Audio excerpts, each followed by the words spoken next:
So first, you'll need to lay out your pedestals and protective membrane mats to the spacing requirements of your aluminium joist and deck board.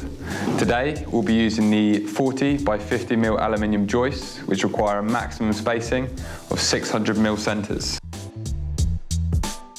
So for the deck boards, they'll also be spanning 600 mm. However, in this instance, we're showcasing a butt joint, and so I have an additional line of pedestals down this track here. So once laid, your first focus will be to adjust your pedestals to your desired height. And then secondly, make another adjustment to create a 1 to 2 degree slope in the direction that the boards will run for surface drainage. So once you're happy with your levels, you can then start laying your joists. Secure the joist to the pedestal using the Tech screws. These can be supplied separately by EnviroBuild.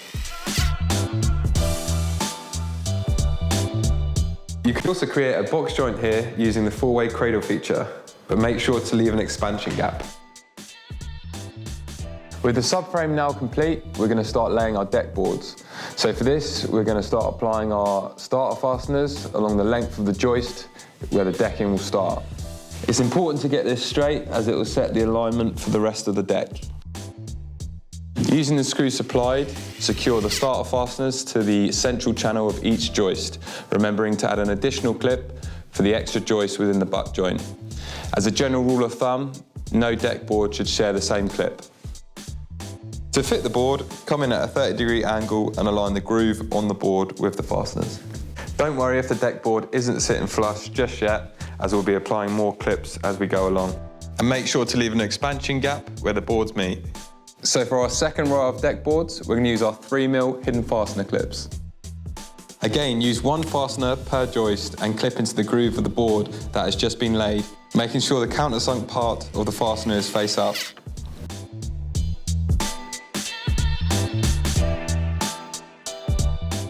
Place the board using the same actions as before. Repeat this step until you reach the penultimate board.